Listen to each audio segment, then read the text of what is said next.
আসসালামু আলাইকুম রহমতুল্লাহ।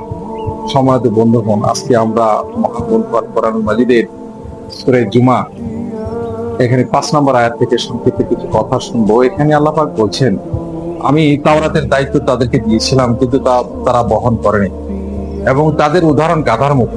আল্লাহ বলছেন যে কত নিকৃষ্ট না তাদের উদাহরণ, যে গাধার পিঠে কোরআন নিয়ে যায় না, অন্যান্য কোনো বুখারী শরীফ মুসলিম শরীফ নিয়ে যায়, এ যেমন সে বোঝে না, ঠিক তেমনি ভাবে এই যে কোরআন মানুষের উপরে দেওয়া হলো, কিন্তু তা বোঝে না কি জিনিস তাদেরকে দেওয়া হয়েছিল।